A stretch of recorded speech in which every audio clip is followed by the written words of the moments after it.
Sairam and greetings to all.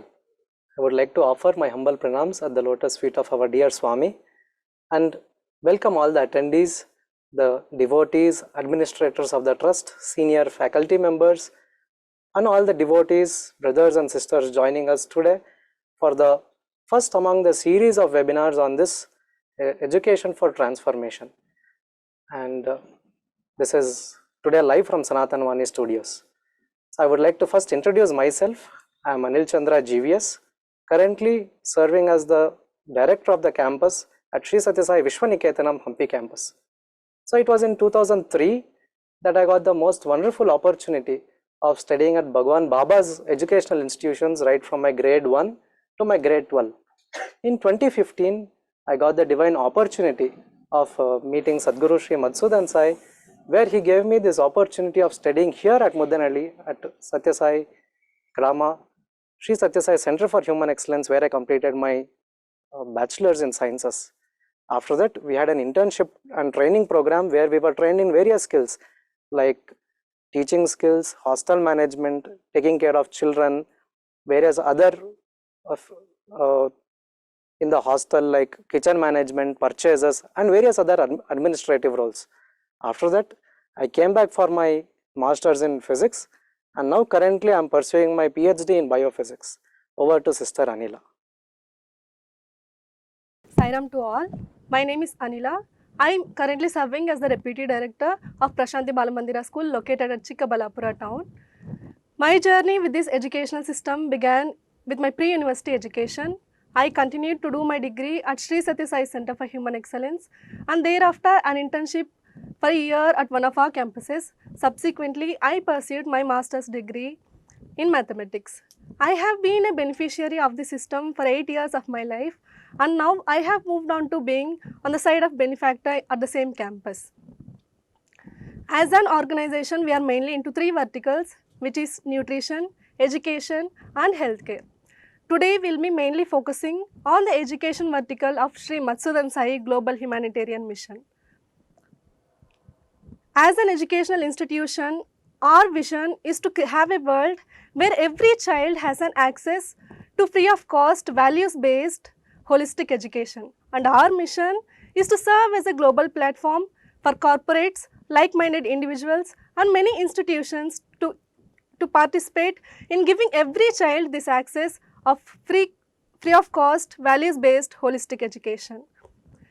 We are very happy to introduce you all to a webinar of series focused on our education system and the Each One Educate One Foundation. The Each One Educate One Foundation is an alumni-driven initiative where all the alumni collectively come forward to pay for all their younger brothers and sisters for all the educational as well as residential needs once the children gets admitted into our schools. In this webinar, we will be mainly focusing on the behind the scenes stories and highlight some of the stories that often go untold. Here you also get to have a deeper understanding of our education system where academics are blended with a values-based learning. And not just that, you get to hear directly from the beneficiaries and closely involved ones like staff, volunteer and administrators. You might have seen it in the poster, right, that the series is named as Education for Transformation. What is the transformation that we are talking about today? You might have seen, many people talk about gender equality. Often they talk about women empowerment.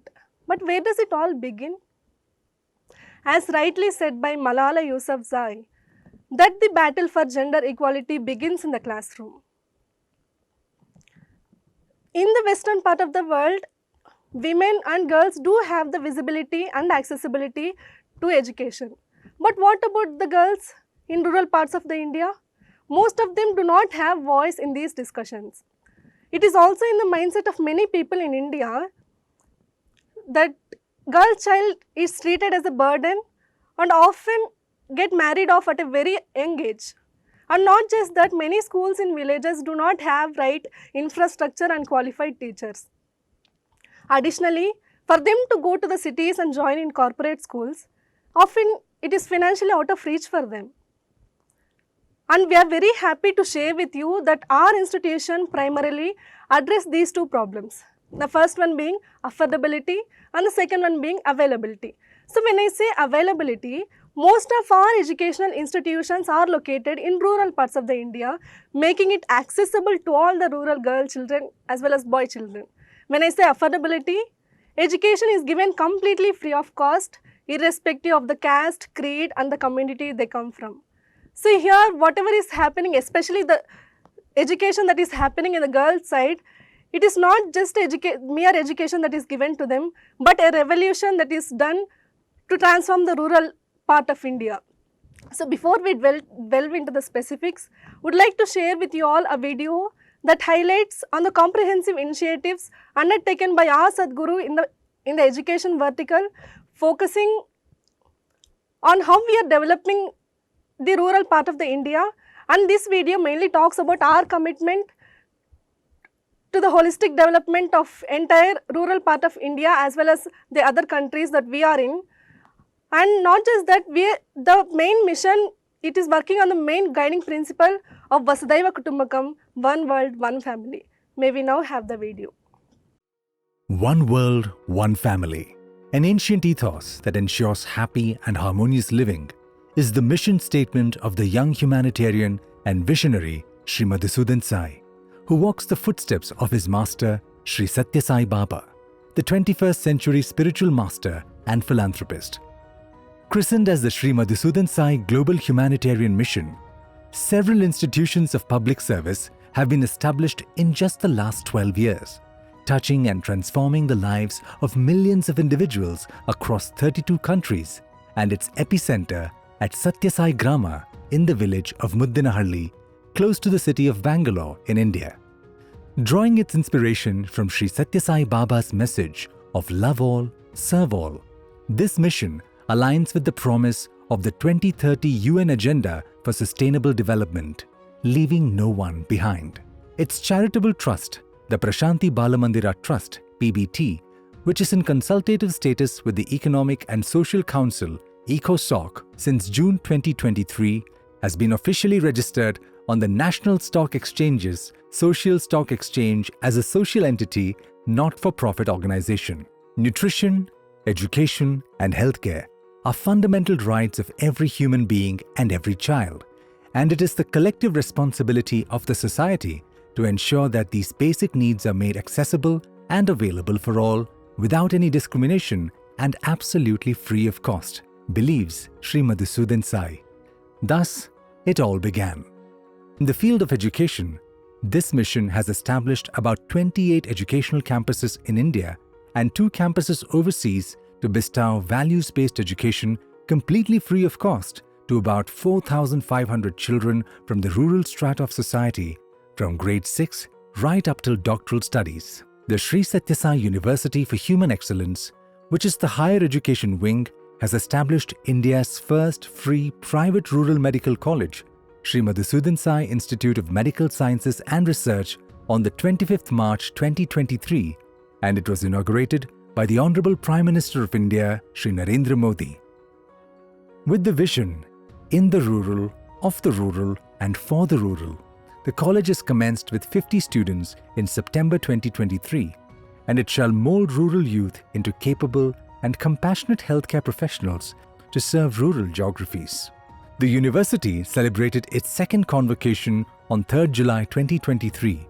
Srimati Draupadi Murmu, the Honorable President of India, presided over the convocation and gave away gold medals to 17 students and conferred honorary doctorates to 5 eminent individuals. About 50% of these students are first-generation graduates, and about 66% hail from families that are below the poverty line. Each One Educate One is an initiative of the alumni of Sri Satya Sai educational institutions with an objective to pay it forward by inspiring collective participation from like-minded individuals and corporates to support the educational and other residential needs of rural underprivileged children and youths studying in the Sri Satya Sai Lokaseva Gurukulam group of institutions from grade 6 to 12, and further to cover even their higher education and medical education. A skill development center that will provide an alternative educational path for rural youths and open opportunities for them to learn new skills and other vocational courses has been initiated. The center will offer a 2-year certificate course with 1-year internship to train students in areas like plumbing, piping, electrical work, etc. Employment opportunity after completion of the courses will also be taken care of. In the last 12 years, 200 million USD have been invested globally for these benevolent acts of goodness through which several lives are being illumined every single day. Sri Madhusudan Sai says, "In a society, it is always about the survival of the weakest and not survival of the fittest. We must develop this sensitivity towards the needs of the less privileged and must hold ourselves responsible for each other. Only then can we create an equitable society for the future generation. The onus is on each of us, for the inevitable truth is that every individual's prosperity depends on society's collective prosperity. After all, we are all one connected whole."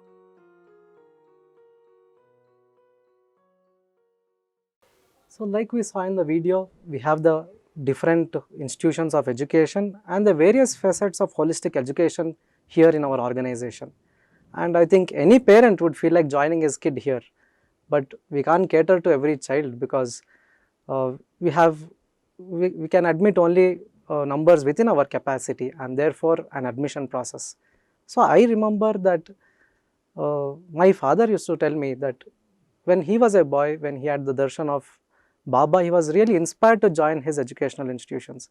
But at that time, my grandfather, that is his father, he was concerned because he wanted at least one to stay at home to look after the daily needs. And my father being the youngest, so he had counted on my father, and therefore my father couldn't get this opportunity. So therefore, our process of admission does not focus only on the academic excellence of the students, but also on various other aspects, like whether the child is really interested, the parent is really willing to send the child to the hostel because it is a totally residential system, and various other factors like his background, the culture, and above all, whether they are really in tune with the focus and goal of our system. So what is the goal of our system? So the goal of our system is to really get children who are very needy, who are very deserving. Once they join into our Gurukulam, they go studying right from grade 6 all the way to UG, PG, and even their PhD programs, where they also get trained for their career in various internship programs, and then they go back to serve from where they have come in various capacities according to their qualifications, and therefore it is a very comprehensive admission process. So we will be having few glimpses of the admission process that have been taken place in the last 2 months over the various campuses. So after the admission process video, we will be having 2 panel members who will be throwing light upon various details of the admission process, after which we will be having a Q&A session and then concluding the webinar today. So can we have the video on the admission process?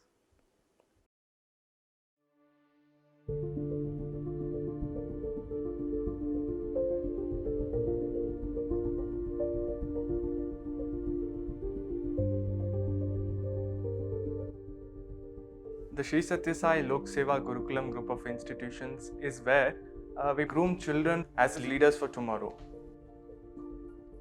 For us, education goes beyond just textbooks and classrooms, and it's more about cultivating and nurturing the personality of a child. And for students, it's kind of a journey of self-discovery, character building, and which ultimately would lead to, serving the humanity.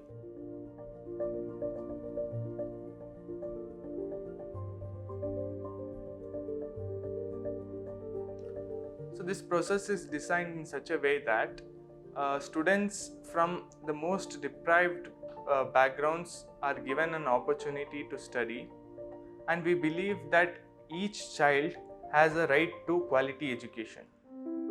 So there are 2 methods of student intake into our campuses.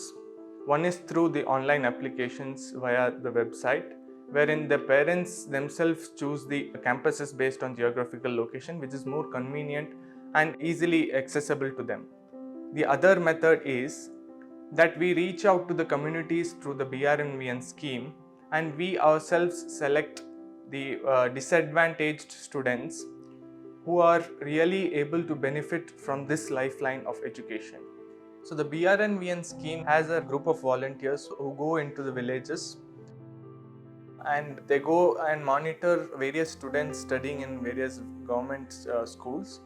And once these children reach grade 6, they identify the potential children and then they recommend them to our schools.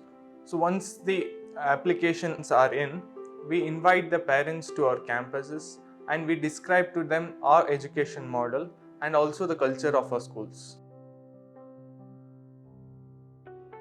Our Gurukulams offer a unique blend of both academic and also value-based education, which ensures that they don't just excel in academics but also they find the purpose of their lives.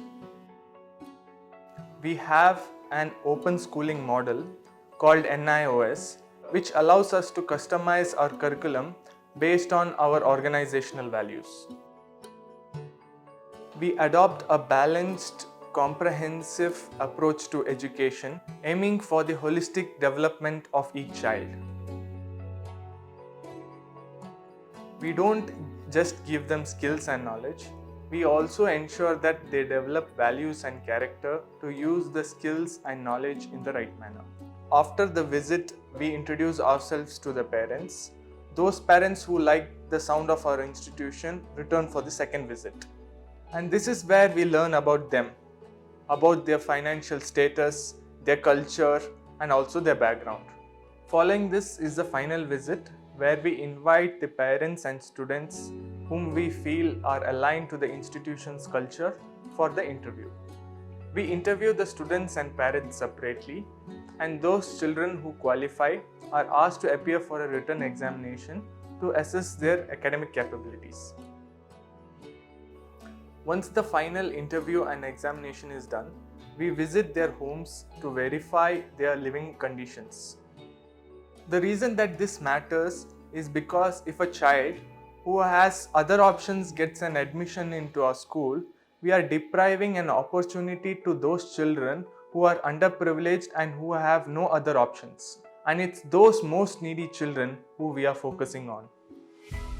The final decision on the admission of a child is based on the holistic assessment of the child and it considers all the factors mentioned earlier. Once the students enroll into our institutions, they have a 3 months bridge course, which is before the regular course, which helps them to ease into the culture and the routine of the Gurukulam. Our founder, Sri Madhusudan Sai, has said, if a child has a dream to become something, they must not be denied an opportunity to fulfill their dreams just because they cannot afford it. At our institution, our aim is to create a world where every child, regardless of his economic or social background, has access to quality education.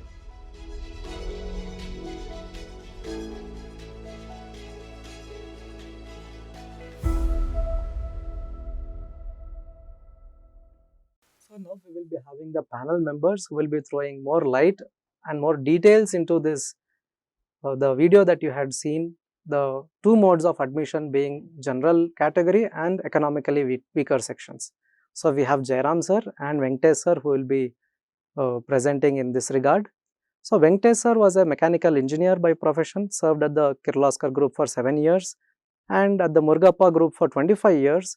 Post industry in 2020, he was responsible for the Vidya Chetana scholarship program at Youth for Seva, and from 2022 at PBMT, sir is responsible for the BRNVN, that is Bharat Rashtra Nirman Vidyarthi Nidhi scholarship program here at our organization. And coming to Jairam sir was a naval commander, and from there sir moved on to Infosys, where he was the associate vice president and the head of the PMCOE, that is Project Management Center of Excellence. After which in 2015 sir joined our organization and sir is the director of the Center for Training and Leadership Development and the Future Ready Academy. Now sir is also in charge of the total admissions into our Sri Satya Sai Lokaseva Gurukulam. Therefore, over to the panel members. Om Shri Sai Ram. Greetings to all the viewers Thank you very much, Brother Anil. As the mission is to look at the right kind of people. When you have a large number of aspirants who wants to take admission, the admission process comes into the picture. When I started off the admission process, we require to identify the right kind of people, students who will be able to take this forward. So, I will give a brief of it. The Sathya Sai Lok Seva Gurukulam is not just an educational institution. It initially started off with purely focusing on educational institution, but it also has got a holistic curriculum which is both spiritual, social as well as the educational part of it. So, it is a comprehensive program that is moved across, and it is not very easy to see this type of a curriculum in a residential organization focused on building up the future citizenship. This is the mission is headed by Sri Madhusudan Sai, and basically to see that can we build the younger or the children for the future of the world, which makes it stronger. So, that is the focus with which the admission is always taken from a very young age, at the age of 10 years, and we will get into this little more later. All the campuses are kept in a places where it is of course very serene and very good looking, but it is also away from the city or the heavy crowd. It is amidst the rural areas. So, any campus you would be traveling, you will travel from the main city into a location which will be away from the city areas. All our Gurukulams are there, and the admission is open to all. We would never ask in application form what is their religion or what is their language or what is their caste. It will be basically based on what is the previous education, where do they want to, what do they want to study here, and what is their intention in their career. That will be the focus of the education which is provided. And the priorities in the admission is always for the poor and the underprivileged. The underprivileged could be anywhere, or the poor. Urban poor is also considered, and the rural poor is also considered. So, with this focus, you can see that there are 9 girls campuses and 16 boys campuses. What you are seeing on the left side is a glimpses of each of the campuses that could be accommodated here. So, every one of them is in a serene and a wonderful place. In addition to that, we have the Sathya Sai University for Human Excellence headquartered at Kalburgi, and there is one university campus at Mudenhalli and a university campus for girls at Nalkadenhalli. So, with this infrastructure, let us look at the education philosophy that has been embedded for this Gurukulam education. So, Gurukulam system of education is very well known, and it has been in the history of in India over a period of time for various reasons that had stopped, and now we are looking at it. What is the Gurukulam of education? It is under the Guru, the students who stay there in a residential organization and study not just the academics, they will learn all the aspects of both spiritual as well as the moral and the conduct areas. So, the holistic value based education is provided as a Gurukulam, and like the way in a typical Gurukulam, there is no charges. Now, whether it is for boarding, whether it is for education, whether it is for daily necessities, the student is provided with all the facilities that are required. And it is a holistic education, because the whole residential model of education is that you live with gurus, you live with your teachers, those who are guiding you. So, they would not only see you in the academic class, they will also see you in all places, including the residence where they are staying, and the teachers do stay with them. The other pillar, which is very important part of it, is in the ecosystem, is to emphasize the moral and spiritual values. You require the children to be brought on the path where they become noble, they are also ethical and responsible as a citizens going forward. So, with this focus, now they do require nourishment. It is a very calculated and measured nourishment that is given. It is nutritious, starts with their morning, which they take protein based milk from 9 o'clock, and multiple times, the starting breakfast, lunch, dinner, snacks, and then the end of the day with a nutritious milk again before going to sleep. So, with these pillars, now let us try to see the admission process where we have got the infrastructure is provided, the selection process is the critical part of it. At this point, I would like to mention the story which I had heard earlier from Swami, that one of the farmers who was growing the pumpkin as well as the other type of fruits, he used to pick up the best of the fruits, and instead of sending it to the market for getting a good price, he used to pick up those the seeds of those the fruits, and then he used to keep it there. And his own spouse was asking as to why are you keeping the best of the fruits and not sending it to the market? And that is the stage when he said, always you require the best of the fruits to grow the next set of fruits which will have a better quality and better areas. So that is how you will find that we require to see the best of the students or who are in tune, aligned to our system, for which the purpose for which this education is being done. So if there are two educational channels, one is a general education channel and other one is an outreach program. General education channel is open to public or any of the persons, whether it is from India, whether it is from outside India, they can apply, and it's an online application forum. Earlier people used to come for physically taking, but then they will require to travel to the nearest location. Now it is an online application form, availability with internet, you can apply. Typically children from middle and lower middle classes apply. There are also children whose parents want the children to go through this holistic and education, they do apply across here. And children of our staff and patrons are also applying. Now this is the general pattern of education. Then you also look for people from rural areas and the outreach that we would be doing, and for this part of it I would request my colleague Brother Venkatesh to take you through this. Thank you, Brother Jairam. Sai Ram, and greetings to all who have joined this webinar. Gives me great pleasure to talk to all of you. In the outreach, this is reserved for the economically weaker sections, and here I would like to speak about BRNVN feed. This is the Bharat Rashtra Nirman Vidyarthi Nidhi. Bharat Rashtra Nirman Vidyarthi Nidhi is a national need-based scholarship program which was launched around 30 months back.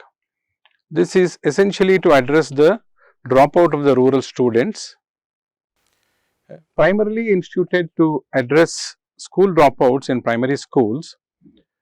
This is administered by Prashanti Balamandir Trust in partnership with Rashtriya Seva Bharati. Seva Bharati has dedicated ground level volunteers across the country. Currently, this scholarship program is being administered in Karnataka. We have close to 1,500 volunteers who are spread across most part of rural Karnataka, and we hope to address the issue of dropouts from the schools for economic reasons right at the primary school. We believe parents will be motivated to keep their children at school, especially the government schools, and the children who are taken into this scholarship program are supported with a monthly scholarship from the first standard till the 12th standard. As you would see, this goes from rupees 300 per month to rupees 600 per month. What else? It also addresses the related challenges like the Seva Bharati volunteer. He is someone who is very interested in the welfare of the family. It opens doors for those families for knowledge of the careers, what their children can take, the health facilities, being in the rural setup, what their health needs are, government schemes that they may benefit from. Most times there are a lot of government schemes which are meant for the poor, but the poor do not know about it well. Therefore, they are mentored on this, and importantly access to the Gurukulam, which makes BRNVN extremely helpful to the very needy sections of the society. In the last 30 months, we have more than 7,500 students who are registered from 1st standard to 6th standard under this scholarship program. In this, there are close to 1,500 students who are studying in 5th standard, and they form the pool of students for our Gurukulam education.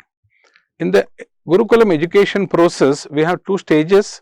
One is identifying the families in need for a recommendation, and secondly, Gurukulam assessment and selection. In identifying the needs, the volunteer, he will identify the family and the child studying in the primary school, essentially in government schools, and based on the volunteer's monitoring, the child starts receiving a monthly scholarship. These volunteers go to the house of the children every month at least once, and over a period they monitor the child's progress and also the mentor the family and the children regarding what the child can become if the child can take the opportunity of studying in the Gurukulam. The volunteer identifies the children in the 5th standard and educates the family about the Gurukulam system, how is the Gurukulam system, what are the guidelines, and prepare the family for a life in the Gurukulam. Based on the inclination of the family and also the child's interest plus how well the child is studying in the school, the volunteer helps them to prepare for a recommendation in the Gurukulam admission. And the volunteer along with the seniors from Rashtriya Seva Bharati, they prepare a detailed recommendation considering the child for admission. All these things of course happen on a digital platform, and all the recommendations are visible for our school admission team.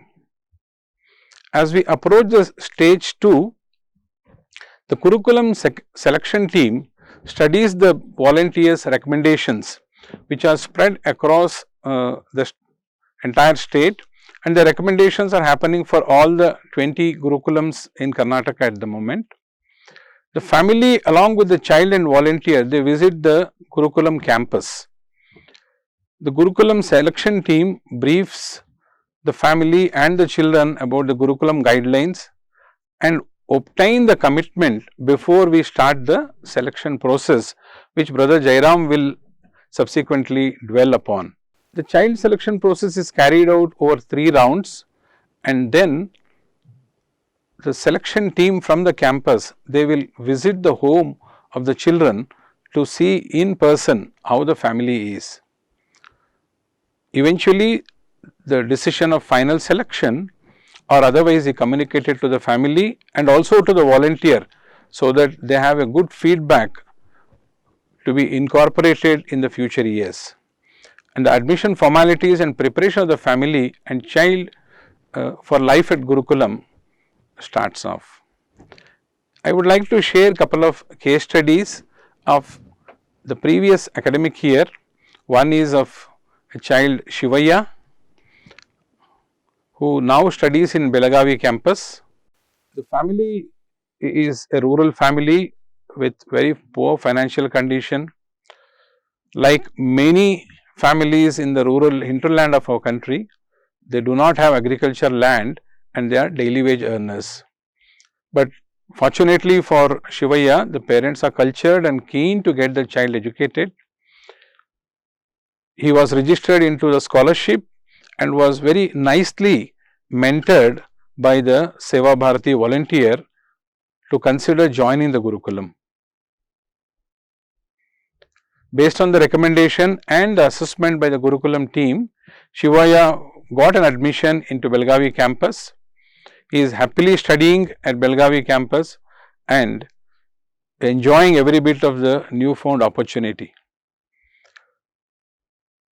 In our Gurukulam guidelines, every child who studies in our Gurukulam, the parents have to come for doing Seva for 15 days in a year. This will give them an idea about how the Gurukulam is run and who are running this, and it gives them a sense of belongingness to our Gurukulam. The parents have come to Mudenali twice for service, and the entire family is rejoicing with gratitude for the opportunity what their child has got. Another case is a young boy by name Sagar, who studies in Mudanali campus.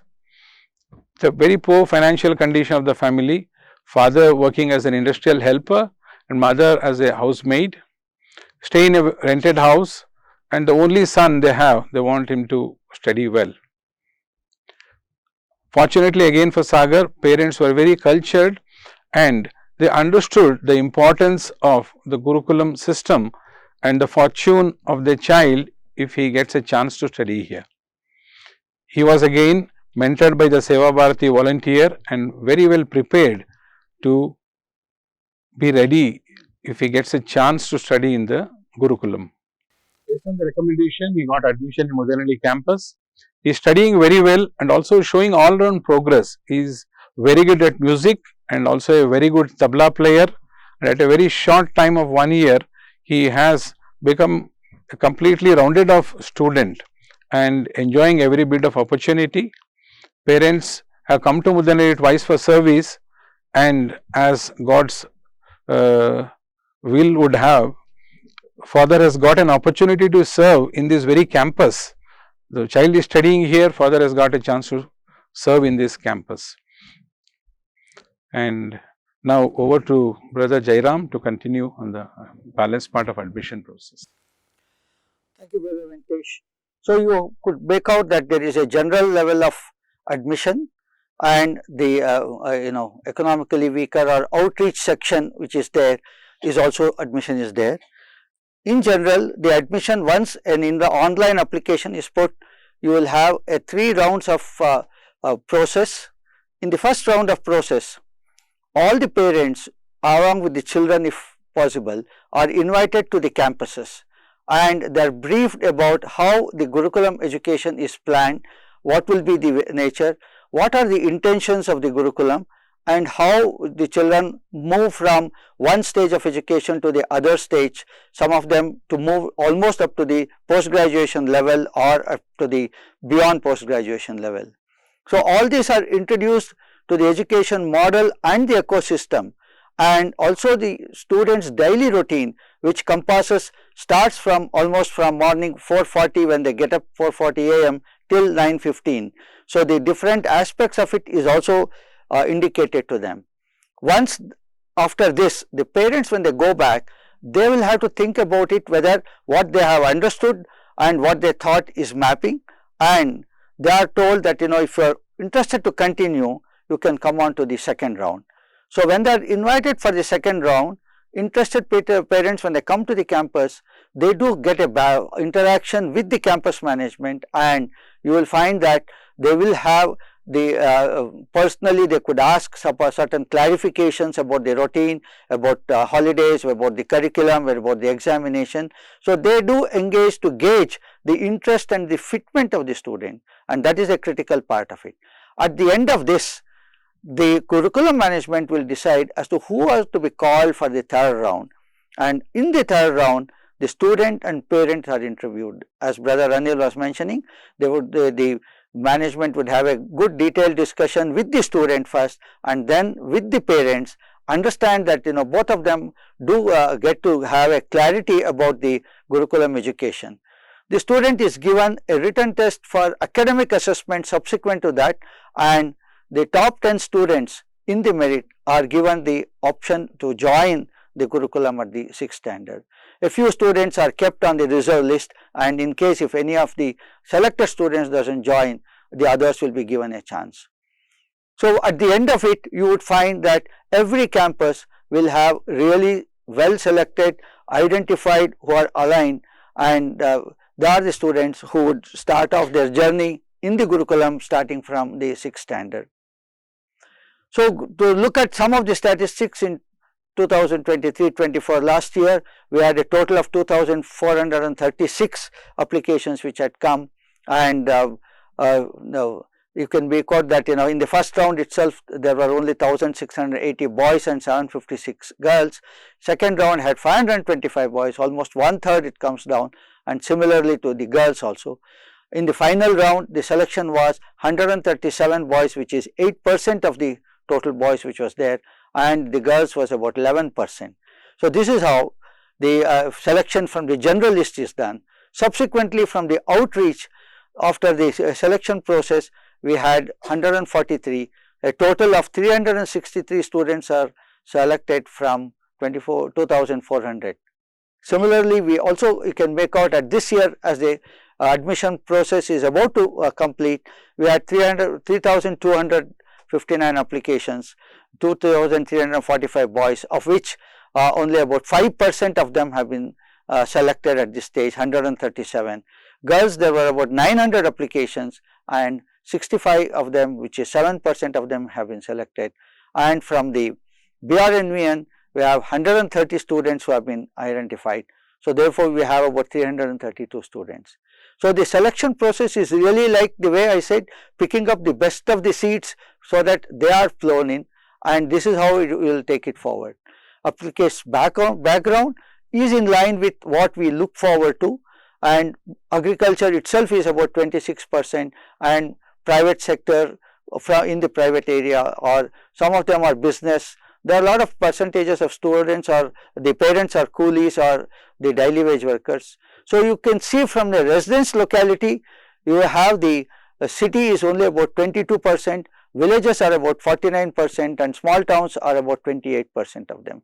So that really brings the whole of the education system. And how do we manage this such a large number spread across the 20 different campuses, across the 26 campuses, etc., is purely based on the systemic process in which we have the network where applicants are submitted, as I said, from various places online.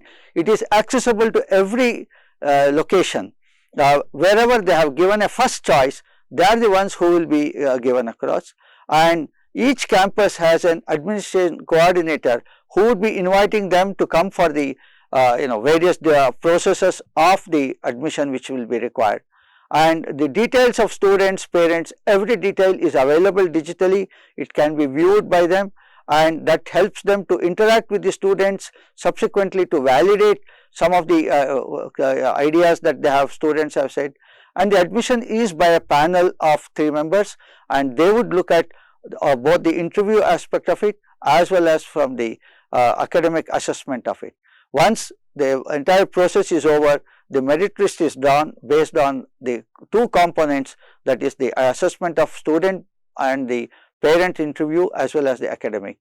So the transparency is brought and visible at the appropriate level, both at the campuses as well as at the central place. So this completes a broad view to you of how the admission process is being done, and that's where the next stage will happen.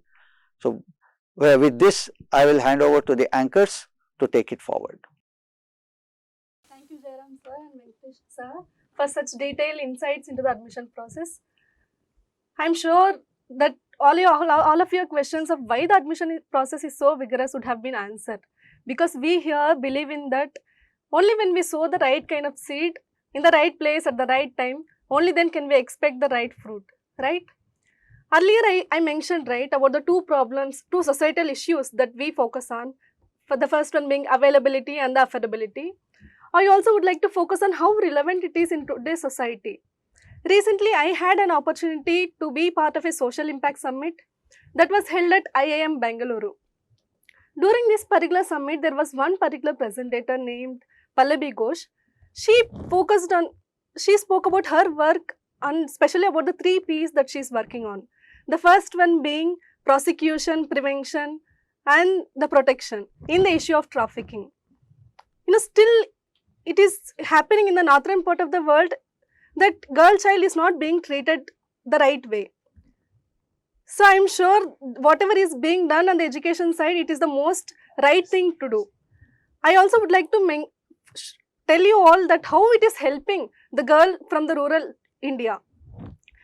Being a part of beneficiary for the past 8 years, now being onto the benefactor side, and now I am also focused onto the administrative processes as well as the admission process that went on this year. I also would like to bring to you two stories that I got that touched my heart of being the panel member of the admission team this year. There was one particular girl from northern part of India. They had applied to Prashanti Balamandira school when they got to know from their relatives. The girl children, when you got to know right from the admissions process that there are three visits. So during the preliminary visit, they first came to the Prashanti Balamandira school, and they came to our cabin to interact for the admission process. Looking at the way that they were dressed up, we thought those children were boys. Then we directed them to the boys' campus. But based on our interaction, we got to know that they are not boy children, but they are girl children. We were shocked to see that, why are girls dressed up as boys? Then we asked them. On our interaction, we got to know that in their locality, girl children are being married off at a very young age. And these two children didn't want to marry off. And they had this passion to study. And they also wanted to help their community. All that those children lacked was just an opportunity for the right kind of education. And not just that, I had also one more interaction of the girl who is currently studying in our school at Prashanti Balamandira. During our voluntary visits to the villages nearby, our volunteers came in connection with one family where the father was a drunkard and he wanted a boy child. But the mother had only 3 girl children. So he used to just drink and come home and beat this mother. And as mother had only 3 girl children, this father left after some time, and this mother was a daily wage laborer. All that she could afford in a day was just 150 rupees or 200 rupees in a day. With that money, she couldn't afford the education for all the 3 girl children that she had. And the very first thought that was there in her mind was to get them married off. But through our volunteers, they got to know about our educational campuses, and they came for the Prashanti Balamandira school for her admission. When she came for the admission process, all that she was able to do was just read and write. She was not even able to understand of what we were saying in English. She was not just understanding of, she was not able to answer. All that she could do was whatever we asked, she used to respond in Kannada, in her local language. And not, after the 5 years of journey that she has had from her 6th grade to 10th grade, that child was not just utilize the opportunity that we have given her, but now she stands at the top of her class. What did that girl children lack before coming here? Just an opportunity of education, right? And this is not just the story of one girl or 2 girls who are currently studying in our campuses, but it is the story of many girls who are currently studying in all of our educational campuses. Here I also would like to mention my own story of how I got introduced to Sri Sathya Sai Lok Seva Gurukulam group of institutions, and how I got to know and how I am helping my younger sisters now. My parents are weavers, which is a traditional hand weaving technology, but due to the arise of automated technologies, decreased the demand for hand woven fabrics. So financial constraints always meant that I did not have access to the right kind of education. It was in this context that I got to know about Sri Sathya Sai Lok Seva Gurukulam, but many of my relatives didn't share my enthusiasm, and they also questioned my parents' decision of educating a girl child, because I would eventually move on to another household after marriage.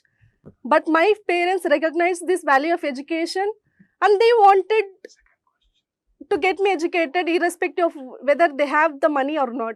They wanted to get me educated. So it was in this context I got to know about our Sathya Sai educational campuses, and I joined for my pre-university education. Right from my pre-university education, I continued to do my degree, internship, and then I continued to do my masters in the same very educational campuses. What did that I learn here? What did I lack earlier? Here, not just the secular education, but I also got to have the exposure in Paravidya. What is Paravidya? In Paravidya, we had the exposure to Indian culture and spirituality, where we were taught about our scriptures like Mahabharata, Ramayana, Bhagavad Gita, and many other scriptures bringing out the tradition and culture of our country. When I learnt about these different aspects of Bharat, I gained a different perspective of life. Earlier, I was so shy, I was so hesitant to come up and speak. No, I had the secular education at my earlier school, right from first standard to 10th standard. But what did I lack there? Why didn't I have the confidence? But here I did have the confidence, not just to study, but also help my sisters in studying. And especially Paravidya gave me the confidence that anything can be achieved. It also gave me the perspective that, God is our everything. And we are the children of God. And when we are children of God, should we not have the qualities that He has? We know that God is so courageous, He is so compassionate. Do we not have those qualities in us? So, studying Paravidya gave me these insights that we are children of God and we should have those qualities in us. So, my parents just expected me to just stand on my feet. But the education that I got here was not just making me to stand on my feet, but also help many others. Earlier I did not even have one award. I used to award just to say, be it sports or whatever it is. But after joining here, I got exposure into sports. I was part of band where I learned to play trumpet. I learned many skills like driving, cooking, and many other things. It was not possible just with the secular education that we have had earlier. It is possible only with when academics are blended with values-based learning. It is not possible. Then we can have the right kind of learning, and then we can go back to the societies that we come from and help many other children. If this is not the education that should be given in terms of women empowerment, then what else it is, right? I'm so convinced that this is the right kind of education that should be imparted to every girl, children that comes from rural background, from the disadvantaged sections of the society. And today I can say that this place stands tall in my heart, as it not only provides free education but a value-based education, fostering it with love and service. I'm sure this place continues to have these qualities of love and service, and also strengthened by the support of our donors. Today I can say that I am a product of this institution and a testament to the power of education that it holds. With gratitude in my heart, I say that I continue to live on here and help many rural children that come from various backgrounds. I'm sure Brother Anil also will have similar stories. And over to Brother Anil. Thank you, Sister Anila, for sharing about your experiences over here. And yeah, I would also stand on the same statement, saying that it's all about an opportunity. So when I say this, I remember that it was in 2015. I was aspiring to take science, and I was looking for an opportunity in a system where we have a culture like this. And it was at that time this institution gave me the opportunity to do my graduation in Bachelor of Sciences, and then move to my post graduation, and now I am also doing my research. And during the internship program, we also had various other types of learnings and training. And this was actually, it happens to be that during my internship I was serving as an intern at Hampi campus for 2 years, and therefore try to learn about the various aspects of the campus. And today in the very same campus I have become the campus director. So various types of learnings that many of them Sister Anila shared, and I also wanted to just share one. Even though when I look back at my childhood and my schooling days, I remember that during my grade 1 to my grade 12, I was so shy of expressing myself in the public, and even coming to the classroom just with my classmates, I hardly remember myself even going to speak, or just maybe a small speech competition, a storytelling competition. I was so shy about it. And today I am able to speak in front of all of you, representing the institution and speaking on behalf of it.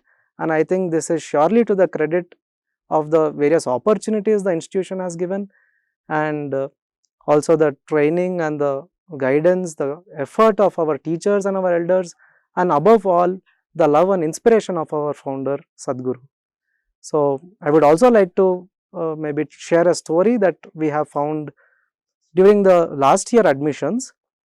So we got a child, and this child did not have both his parents, that is both mother and father, and his uncle and aunt were taking care of the child.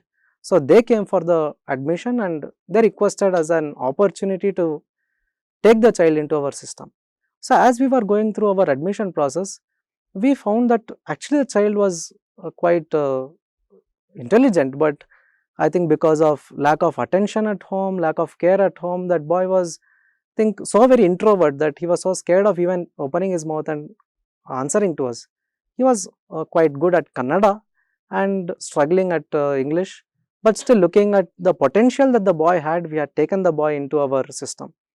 And today, after 10 months, we see that this same very boy who was so introvert in the beginning, after 10 months has shown tremendous amount of improvement. And today, I see that the boy is almost competing with the top rankers of the class, not just in studies and in also various other activities. And recently, after the final examinations of the Gurukulam 6th level, the boy also got a prize for showing tremendous improvement. And also, I think it was only because of the care, the attention and the love that he got in this system. So I think if any of the attendees have any questions for the panel members, you can please post it in the chat box. We see a few of them. We will be answering few of them now, and then we will be winding up the session. So by the time you post your questions, I also would like to mention that how, I mentioned, right, of how the locality, community I come from, of the, I didn't have much skills earlier. I also would like to mention here that, I did have a different background altogether before coming here. But after coming here, I did learn so many things. At the end of all my education, I did get a gold medal, and receiving it from the first citizen of our country, Draupadi Murmu, was such an honor for not just for me, not just for my parents, but the whole community that I come from. Here you get to see, here you can see a picture, right? So is this possible just for a rural, for a girl coming from rural part of India? This is only possible only when the child is given the right kind of opportunity. And I am very much convinced of the work that Sri Sathya Sai Lok Seva Gurukulam group of institutions is doing, and I am very blessed to be part of it. And I love to be continue, and I would love to continue to be part of this journey of imparting this gift of education to many girls that come from rural community of India. So I can see one question there. What is the cost of educating a child? So we have 3 different slabs over here. In even we have, it has 3 different programs. So the lowest slab is from grade 6 to grade 12, which is called as Each One Educate One program. Here the cost of educating the child is almost 1 lakh per annum, which constitutes the tuition expenses, the mess expenses, and also the daily needs of the child, like the child requires clothes, the child requires other daily basic needs. So all this is part of the 1 lakh, which is per annum per child. So moving to the next slab, it is Each One Higher Educate One, which is for the university students, for the UG and the PG students. This is up to 2.5 lakh per annum per child. And the third slab is the Each One Medical Educate One, which is about 8 lakhs per annum per child. So I think that was one question that we got. The student gets to study in this wonderful institution. Yes, but then the application is not for well-off. The more important part of the student selection process is their attitude, their interest and their alignment towards the focus. So therefore, when a well-off student comes in, he should be able to follow the routine, which starts with getting up at morning 4:40, starting having a directly the Suprabhatam, and then understanding the various aspects of both Paravidya and Aparavidya. So there is no bar for any well-off students but definitely their cultural interest as well as alignment is important. I hope this answers the question. 2024 academic year starts for different classes. It is done in a staggered manner. All the students will come back on about 9th of the May, and the 6th standard students who are newly joined would come around 19th of May, and the university students will also be coming at the same time. So therefore, depending upon when they have gone for a summer vacation break, they would be coming. And this year's almost academic admission process is over, and the students would be coming by the middle of May. There is another question asking, would it be possible to share the presentations with us so that we can watch them again and possibly share with others who do not know about PPT? Yes, it will be posted on the YouTube and it can be seen by you in the near future. Yeah. The online applications will be put, it will come in the month of November if there is any change, but you should be watching the Gurukulam website. In our Gurukulam website and also in all alumni association, alumni groups, they will be intimated, and it will be available generally for about a month. We also have a challenge here. Now, if there are about 5,000 applications come for a limited number of seats, it will not be possible for all of them to come for first, second, third round. So therefore, at a given point of time, the particular location will be blocked. So you will get across the notification on the Gurukulam website and other places. There is another question: how can foreigners contribute in terms of financial for this education mission? You have the portal of the Even, and you would be able to contribute depending upon whether it is a number of students you want, or if some people are already serving in various organizations, and if there is a corporate social responsibility or corporate wants to sponsor a few people, they could also be taking it forward. Okay, there is a question asking that is the funding of education happening through government grants? No, it is purely a trust, and no government grants are being taken.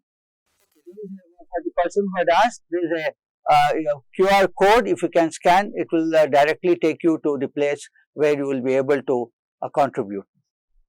There is a question which has come, looks like the outreach program meeting all the intake requirements. Do you normally have any vacant seats left during the academic years to apply on behalf of any children we have?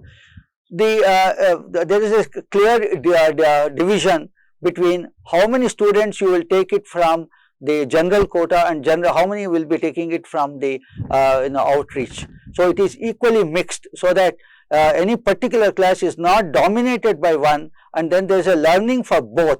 The general students will also understand what it is for a student coming from a weaker section, and how, or the economically outreach program, and how they also have got equal amount of brilliance, etc., except that they did not get opportunity earlier.